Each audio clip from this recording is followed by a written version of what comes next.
మనోభావంతో ఈ కార్యక్రమాన్ని జరుపుకోవడాన్ని మనస్ఫూర్తిగా అభినందిస్తున్నాను. మిత్రులారా, ఈరోజు నిజంగా చాలా సంతోషకరమైన పర్వదినం. నేను హైడ్రా ఆలోచన చేసినప్పుడు చాలామంది చాలా రకాలుగా మాట్లాడారు. కొంతమందికి అర్థం కాలేదు, కొంతమందికి అర్థమయ్యి వాళ్ళ యొక్క కబ్జాలు, వాళ్ళ యొక్క ఆలోచనలు భవిష్యత్తులో సాగవని బురద జల్లే ప్రయత్నం చేసింది. ఎవరెన్ని ప్రయత్నాలు చేసినా మంచి పని చేయాలనుకున్నప్పుడు, ఒక సంకల్పంతో ముందుకు వెళ్ళాలనుకున్నప్పుడు కొన్ని ఒడిదుడుకులు వస్తాయి.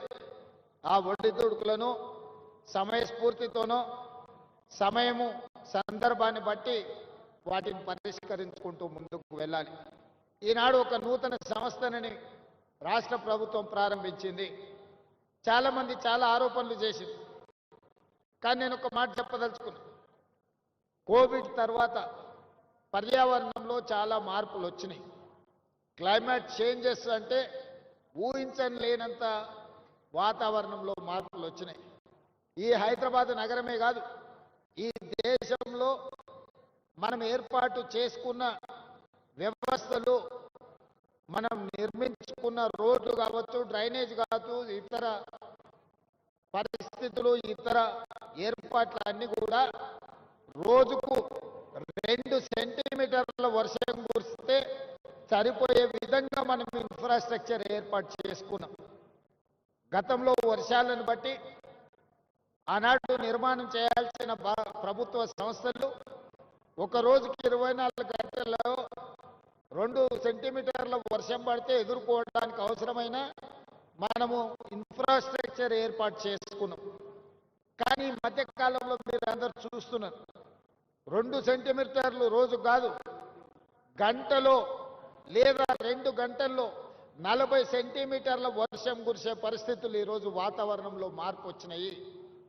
కోవిడ్ తర్వాత విపరీతమైన మార్పులు వచ్చినాయి, పర్యావరణ మార్పులు వచ్చినాయి, వాతావరణ కాలుష్యంలో మార్పులు వచ్చినాయి. ఈరోజు ఎక్కడ చూసినా వర్షాలు ఉపద్రవం. ఇవాళ ఒక తెలంగాణలోనే కాదు, ఉత్తర భారతదేశం నుంచి మొదలు పెట్టుకుంటే పక్క రాష్ట్రాలలో కూడా ఈ సమస్య తీవ్రంగా ఉన్నది. వీటిని ముందుగానే ఊహించినాం, ముందుగానే ఆలోచన చేసినాం, శాస్త్రవేత్తలతో మాట్లాడినాం.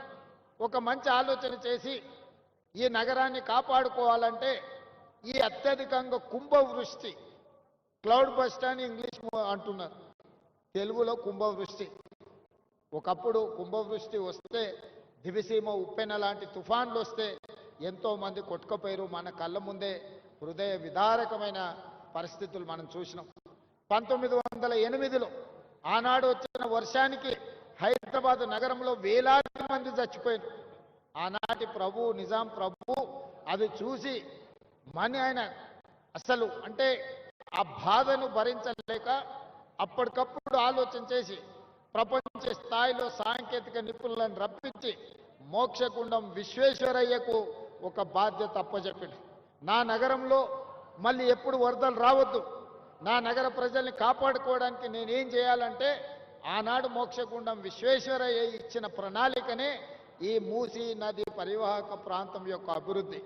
పైన కట్టిన హిమాయత్ సాగర్, ఉస్మాన్ సాగర్, మచ్కుంద, వికారాబాద్ అడవుల్లో నుంచి మొదలైన మూసీ నది, రంగారెడ్డి జిల్లాలో మొదలైన ఈసా నది, ఈ 2 కలిసి హైదరాబాదు నగరంలోకి వచ్చినప్పుడు మూసీ నదిగా మారుతున్నది. ఒకప్పుడు ఈ మూసీ నది నీటి ప్రవాహంతోనే కలకలలాడేది. కానీ కాలక్రమేణా ఈరోజు మురికి కూపంగా మారింది. మూసీ అంటేనే మురికికి ప్రత్యేక పదంగా మారిపోయింది. ఎక్కడైనా మీరు చరిత్రను చూడండి, ఏ ప్రాంతంలో నీరు ప్రవహిస్తుందో ఆ ప్రాంతంలో నాగరికత పరిడవిల్లుతుంది. ఏ ప్రాంతంలో నదులు ఉంటాయో ఆ ప్రాంతంలో అభివృద్ధి ఉంటుంది. ఆ నదులను ఇవాళ మనము చెరబట్టే ప్రయత్నం చేస్తున్నాం కొంతమంది కబ్జాదారులు. ఇవాళ అందుకే ఈ హైదరాబాదు నగరంలో ఉన్న నాలాల కబ్జాలను వదిలిస్తామని, చెరువులను విడిపిస్తామని, చెరువులను చెరబడితే తాట తీస్తామని చెప్పి తెలంగాణ రాష్ట్ర ప్రభుత్వం నిర్ణయం తీసుకున్నది. ఇవాళ చెరువులను విడిపించడం, నాలా కబ్జాలను తొలగించడం, మూసీ నదిని పునరుద్ధరించడమే తెలంగాణ రాష్ట్ర ప్రభుత్వం లక్ష్యంగా పనిచేస్తుంది. మిత్రులు కాలేరు వెంకటేష్ గారు ఒక మంచి ఆలోచన ముందుకు వచ్చాడు. రాజకీయాలకు అతీతంగా అభివృద్ధి కార్యక్రమంలో భాగస్వామి కావడానికి ఈరోజు ప్రతిపాదనలు తెచ్చిండు. ఎస్, తప్పకుండా మిగతా శాసనసభ్యులు కూడా నేను విజ్ఞప్తి చేస్తున్న హైదరాబాద్ నగరంలో ఉన్న శాసనసభ్యులు, మీ నియోజకవర్గాలలో మూసీ నది పరివాహక ప్రాంతం ఎంత ఉందో ఆ బఫర్ జోన్లో కానీ మూసీ నదిలో కానీ పేదలు, అత్యంత నిరుపేదలు, తండాలలో, గూడాలలో, మారుమూల పల్లెల్లో ఉన్న పేదలు ఈరోజు హైదరాబాద్కు వలస బతకడానికి వచ్చారు, జీవనాధారం కోసం వచ్చారు. ఎక్కడ దిక్కులేక, ఎక్కడ నివాసము స్థలం దొరక్క ఈరోజు మూసీ నది ప్రాంతంలో చిన్న చిన్న గుడిసెలు వేసుకొని బతుకుతారు. వాళ్ళ పేదరికం నాకు తెలియదా? కొంతమందికి పేదరికం అంటే ఎగ్జిబిషన్ అయి ఉండొచ్చు. బెంచ్ కార్లు వేసుకొని పేదరికం చూడాలంటే ఊర్లోకి పోయి ఓహో పేదరికం ఇట్లుంటుందా అని ఎక్స్కర్షన్ లాగా పోయేటోళ్ళు ఉండొచ్చు. గుంటూరులో చదువుకున్న వాళ్ళు, గుడివాడలు చదువుకున్న వాళ్ళు, లేకపోతే అమెరికాలో చదువుకున్న వాళ్ళకు.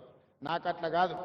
నేను పుట్టిన ప్రాంతం, నేను పెరిగిన ఊరు, పేదరికం నా కళ్ళ ముందు నేను చూసిన, దళితులు గిరిజనులు పడే కష్టాలు నేను చూసిన, మా ప్రాంతాల నుంచి వలస హైదరాబాద్కు బతకడానికి వచ్చేటోళ్ళని నేను చూసిన. ఈ అంబర్పేట ప్రాంతంలో పోతే మా ఊరోళ్ళే చాలా మంది ఉంటారు. మా జిల్లా వాళ్ళైతే, మా జిల్లా వాళ్ళు అనుకుంటే ఎవరినైనా గెలిపించేటంత మంది ఉన్నారు ఈ అంబర్పేట, ఈ మూసీ పరివాహక ప్రాంతంలో. వాళ్ళ పట్ల నాకు ప్రేమ ఉంటుంది, వాళ్ళ పట్ల నాకు అభిమానం ఉంటుంది, వాళ్ళకి సహాయం చేయాలన్న ఆలోచన ఉంటుంది. వాళ్ళని ఇబ్బంది పెట్టి నేను బాపుకునేది ఏమున్నది ఒకసారి ఆలోచన చేయాలి. నేనేమన్నా ఈ భూమిని, మూసీ నదిని చుట్టి నా సూట్ కేసులో పెట్టి నేనేమన్నా మా ఇంటికి తీసుకెళ్తానా? లేకపోతే విదేశాలలో దీన్ని తీసుకెళ్ళి దాచిపెట్టుకుంటానా? లేదు కదా. ఇవాళ ఈ ప్రాంతంలో అభివృద్ధి జరగాల్సిన అవసరం ఉంది, అనర్థాలను తగ్గించాల్సిన అవసరం ఉంది. మొన్న రాత్రి నుంచి కంటిన్యూస్గా ఇమ్లిబన్ బస్ స్టేషన్లో వేలాది మంది ప్రయాణికులు చిక్కుకుపోయిందంటే రాత్రి 3 వరకు అధికారులను అప్రమత్తం చేస్తూ నేను వాళ్ళకి ఏర్పాట్లు చేపించిన. దీనికి కారణం ఏంటి? ఈరోజు ప్రకృతిలో విపరీతమైన మార్పులు వచ్చినాయి. దాంతో మీరు ఊహించనంత వర్షము గంట 2 గంటల్లోనే 40-50 సెంటీమీటర్లు కురిసే పరిస్థితి వచ్చింది. దాన్ని తట్టుకునే వ్యవస్థ మనకు లేదు ఈనాటి వరకు. అందుకే ఈరోజు భవిష్యత్తులో దానికి తట్టుకోవడానికి అవసరమైన ఏర్పాట్లను చేసుకోవాలి. లేకపోతే జీవితాంతం మీరు కష్టపడి సంపాదించుకున్న మీ టీవీ కావచ్చు, మీ ఫ్రిడ్జ్ కావచ్చు, మీ మంచాలు కావచ్చు, మీ పిల్లలు చదువుకున్న సర్టిఫికెట్లు కావచ్చు, ఉప్పు, పప్పు, బెల్లం, చింతపండు మీరు సంపాదించుకొని 2-3 నెలలకు మీరు తెచ్చి ఇంట్లో పెట్టుకుంటే రాత్రి ఈ రకంగా వర్షాలు వస్తే గంటలలో అవి నీట మునిగిపోతాయి. ఆ తర్వాత మిమ్మల్ని ఆదుకోవడానికి ఎవరూ రారు. నా మాట వినండి, మీకు మంచి చేసే ఆలోచనతో ఉన్నా. ఇవాళ కాలేరు వెంకటేష్ గారు ఒక ప్రతిపాదన చేసిండు.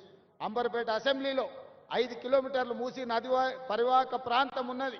ఈ బఫర్ జోన్లో కొంతమంది పేదలు ఇండ్లు కట్టుకుండ్రు, వాళ్ళకి డబుల్ బెడ్రూమ్ ఇండ్లు కట్టించండి అంబర్పేటలో అని. తప్పకుండా వేదిక మీద ఉన్న మా ఇన్ఛార్జ్ మంత్రి పొన్నం ప్రభాకర్ గారికి నేను ఆదేశాలు ఇస్తున్నా, హైదరాబాద్ కలెక్టర్కి, మున్సిపల్ కమిషనర్ గారికి నేను ఆదేశాలు ఇస్తున్నా. తక్షణమే అంబర్పేటకు సంబంధించిన ఒక ప్రత్యేక రివ్యూ పొన్నం ప్రభాకర్ గారు తీసుకుంటారు.